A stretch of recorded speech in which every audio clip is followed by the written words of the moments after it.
ज़िंदगी छोटी होती है और ये आप पर है कि आप टेंशन का टोकरा उठा के चलते हो या उतार कर। हेलो नमस्ते, मैं अर्चना अग्रवाल। कहानी को लाइक से सब्सक्राइब करना ना भूलें। तो आइए सुनते हैं गौरव जी की एक छोटी सी कहानी। ये कहानी गौरव जी की है जिनकी उम्र करीब 65 वर्ष हो चुकी थी। वह चिड़चिड़े रहने लगे थे, बात बात पर गुस्सा करते थे। धीरे धीरे उनका व्यवहार बिल्कुल बदल गया था। घर में बात बात पर बच्चों को डांट देना, चिड़चिड़ापन उनके स्वभाव में आ चुका था। घर वाले भी बेहद परेशान थे उनके इस व्यवहार से कि पापा को क्या हो गया है। मे भी एज हो गई है इसलिए पापा ऐसे व्यवहार कर रहे हैं, यही सोचते थे घर वाले। और गौरव जी को अंदर से लगता था मेरे साथ ये क्या हो रहा है, मैं क्यों बात बात पे गुस्सा करने लगा हूँ। एक दिन जब गौरव जी ध्यान से पूजा पाठ से उठे तो उन्होंने अपने अंदर एक बदलाव लाया। कुछ समय बाद उनकी बिटिया आई और बोली, पापा मेरी गाड़ी ख़राब हो गई है। तो गौरव जी ने मुस्कुरा कर कहा, बेटा गाड़ी ख़राब हो गई है तो अपना खर्चा खुद देख लो। गाड़ी मेट्रो से चले जाओ, बस से जाओ, पैसे इकट्ठे करके गाड़ी बनवा लो या फिर नई गाड़ी ले लो, मुझसे मत पूछो।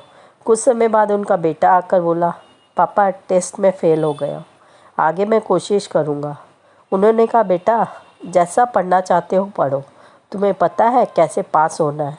फिर भी अगर फ़ेल हो जाओ तो अगले साल की फ़ीस मुझसे मत मांगने आना, अपने खर्चे की व्यवस्था खुद देख लो। कुछ समय बाद उनकी पत्नी आई और कहा, सुनो जी मुझे मायके जाना है, 1 महीने के लिए जाना है, यहाँ मन नहीं लग रहा। इन्होंने मुस्कुराकर कहा, जहाँ जाना है जाओ, मैं आपकी टिकट करा देता हूँ, जितना समय आपको रहना है रह कर आओ। और इन्होंने फटाफट से टिकट करा दी। वाइफ आश्चर्य में पड़ गई, क्या हो गया है इनको, ये तो बात बात पे गुस्सा करते थे पर अब देखो कैसे मुस्कुरा कर बातें कर रहे हैं, क्या हो गया पता नहीं। शाम के समय इनके सिस्टर का कॉल आया कि भैया मैं कुछ दिनों के लिए आपके घर आ जाऊँ, आप लोगों से मिलने का बहुत मन कर रहा है।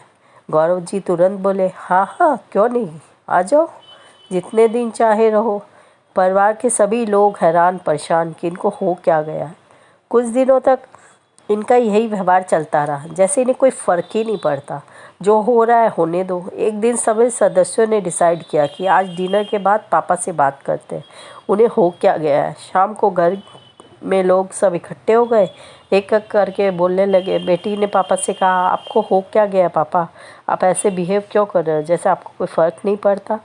बेटे ने कहा, पापा आप तो बिल्कुल डिस्कनेक्ट हो गए हो हमसे।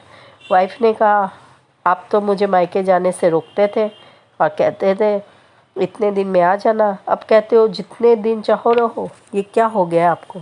गौरव जी ने कहा, कुछ नहीं हुआ है मुझे, तुम लोगों की सोच सोचकर मैंने खुद की तबीयत ख़राब कर ली।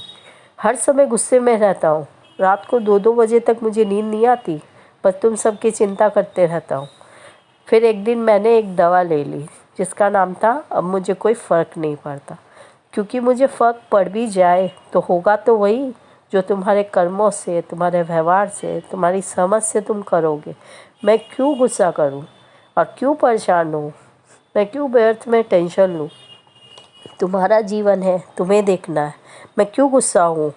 तुम्हें जो अच्छा लगता है करो, तुम लोगों की भी कुछ सोच होगी, तुम्हारी अपनी कुछ पसंद होगी, तुम्हें अपने जीवन के बारे में कुछ सोचा होगा, तो जैसे चाहते हो वैसे जियो, मैं तो सिर्फ गाइड कर सकता हूँ, बाकी तुम्हें खुद चलाना है। कहानी का सार यह है कि हम कई बार अपनों के बारे में सोच सोच कर खुद की तबीयत ख़राब कर लेते हैं, खुद को नुकसान पहुँचा रहे होते हैं, खुद जीना भूल जाते हैं। तो हमें भी उन पर भरोसा करना चाहिए, उन्हें स्पेस देनी चाहिए, उन्हें उनके हाल पर छोड़ना चाहिए, ताकि वो भी समझे कि जीवन जीना क्या होता है। खुद की समस्या खुद ही सुलझाएंगे, तभी तो जिस जीवन का महत्व समझ पाएंगे और जीवन में आगे बढ़ेंगे। मेरी कहानी आपको पसंद आई हो तो लाइक शेयर सब्सक्राइब ज़रूर करें। राधे राधे राधे राधे राधे।